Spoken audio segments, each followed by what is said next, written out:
Let's have another look at one of the great conflicts in the framework of the classical Queen's Gambit, the so-called hanging pawns, pawns on c5 and d5 that are not protected by other pawns, but could prove to be very dangerous weapon if supported by the entire power of Black's army. And one of the breakthroughs in the center, d5, d4, very often is fatal for White unless they're well prepared to counter this Black offensive.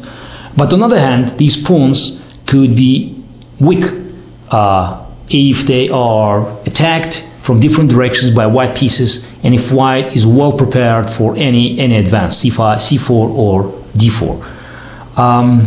Worth mentioning that this position could also arise in other openings like Queen's Indian, which again shows that studying typical positions could be very useful, even if you are not employing this opening for your current repertoire.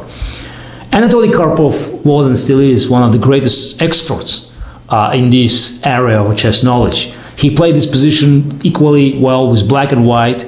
He played with hanging pawns and against them, and always managed to find new interesting ideas to puzzle his opponents. And his opponents actually were players that challenged him in the World Championship matches. The featured game of this review is Korchnoi-Karpov Game 1 from their match in Merano, and there are two other games that will be introduced is the games from our first match in Moscow 84-85, game 25 and game 31, and one of them, game 31, could change entirely the development of chess history had Karpov won this game, which went so well for him in the beginning. So we start with c4, e6. I mean, Korchnoi played this move. Our games reached the same point through a different moves order. Karpov eventually started with knight f3 in that match. So, but we are gliding through the familiar terrain. So, worth mentioning, Karpov always played bishop a7. He never liked classical cardboard structure with Black. He specialized, in fact, playing this position with White, and won many convincing and very instructive games. But Korchnoi in the beginning just wanted to go for main line, and later he switched to cd4, d5, and bishop f4. So this position is reached, and despite it, just it's quite known framework and position that occurred many times before. It was the first time the Karpov and Korchnoi played it in their match, so that's why they had certain difficulty in managing it. Position looks simple, but in fact the simple positions are so complicated, and it requires a great knowledge, experience, and create a lot of creativity not to get lost in these intricate convolutions of these and maneuvers, because there is no clear target, there's no clear object where to move and how to move, and we have to remember that they both were just trying to invent some new ideas and new lines at a time. So Korchnoi took on c5, which proved to be a little bit inaccurate, because later on we should see Karpov played queen a4, which was absolutely best move in this position. And in fact, it played its role in reducing the popularity of the entire line.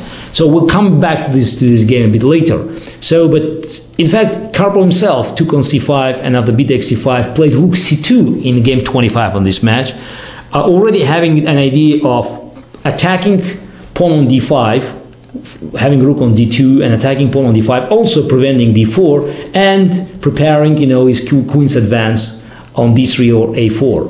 So after rook c8, rook d2, queen b6, he played queen b3, rook d8, rook b1. But here I just took on b3, and after a b3, knight b6, managed to hold the position. So you could see at the end of the game it was another quick draw, but there was a lot of tension.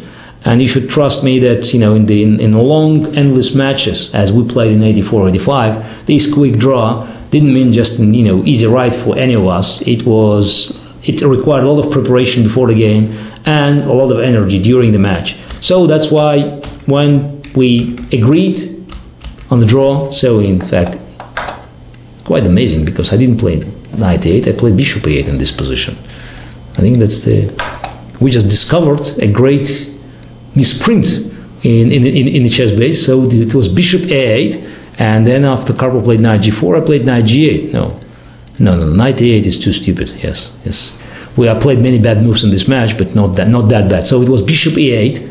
So very natural, because black is trying to put bishop on a protected position, somehow hoping for d5, d4, and if suddenly white rook goes on a1, attacking the pawn, then black bishop could go back on d7. So just simply protecting this pawn.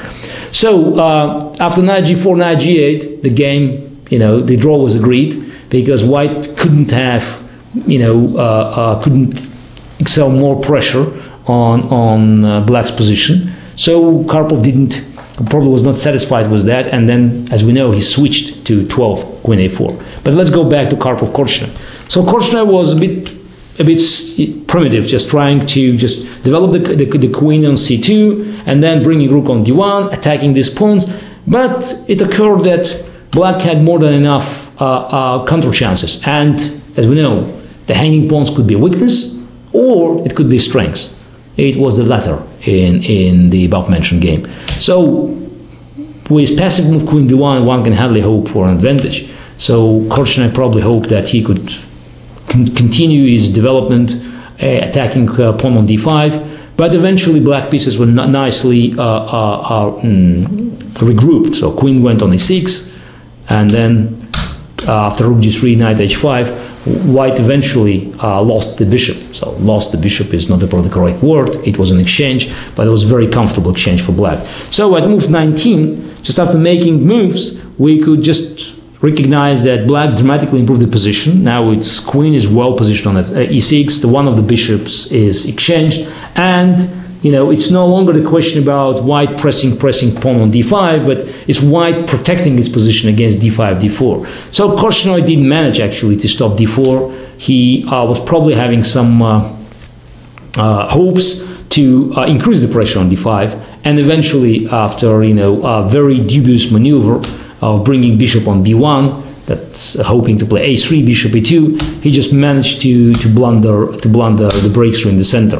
And now, after ed4, bishop c6, white is simply losing, because queen c2 is met by bishop takes f3 and c takes d4. So after d4, Korchnoi had to go knight e2, but of course d3, f3 position is technically lost, and of course Karpov managed to deliver the final blow without any difficulty. So key moment, white was too complacent, forgot about the strengths of the hanging pawns, and was punished. d5, d4, and Korchnoi position collapsed. Now let's have a look at game 31, where Karpov played white and played very convincingly. So queen a4, a6, looks similar, dc5, exchange, rook d1, queen b6, now queen b3.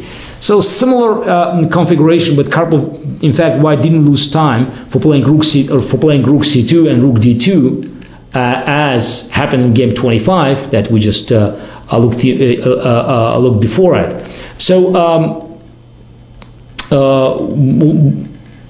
instead of exchanging on b3 and going for this very dull and endgame that was worse, because then it was difficult to resist white's pressure on c5 and d5, I played double h queen a7, which I liked very much at that point. I prepared this move, and I saw that after having my queen on a7 and then rooks on d8 or e8 or c8 or then d8, I could manage to not only to protect these pawns, but also to prepare a potential breakthrough in the center. So it all looked nice, but then after bishop g3, rook a d8, that's an important move, because if you play somewhere else, for instance rook c8, then white knight goes on e5, so attacking white black structure, and also preparing bishop f3, which could be fatal for black, because then the pawn on d5 will be really weak. So rook a d8 was prepared, because after knight e5 now black could play d4, so that's our main hope. But then Karpov made a brilliant move. After rook a d8, he simply played knight e1. So knight goes on e1, a very quiet move, typical for Karpov, and now there's a terrible threat, bishop f3. So bishop wants to go back to in fact, to appear on f3, attacking this d5 pawn, and it's very difficult for black to create any counterplay. I eventually tried to break through in the center, but it didn't work at all. And eventually this pawn proved to be too weak. And here, after bishop c4, rook f8, had Karpov played not queen d3, but knight f3, as far as I remember, my position could be hopeless, and the score was 5-0. Winning this game, Karpov could match Fischer's magic result 6-0 and to guarantee himself a place in immortality. So he didn't do it. He played queen d3, and I managed to escape by miracle by creating counter chances.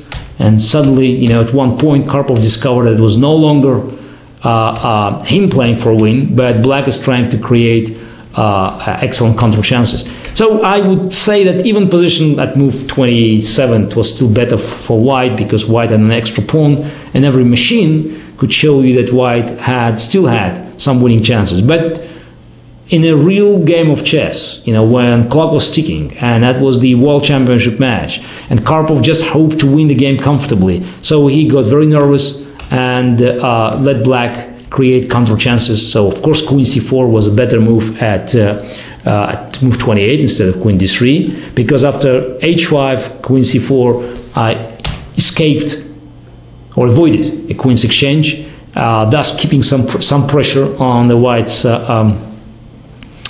king side. And the final position, where the draw was agreed, was extremely complicated, but black had perfectly nice and perfectly comfortable compensation for the pawn. So again, it's more of the chess history, has nothing to do with the history of hanging pawns, but I hope these three games played at the highest level could give you some impressions how this controversial issue of hanging pawns can be handled, both from white and the black sides.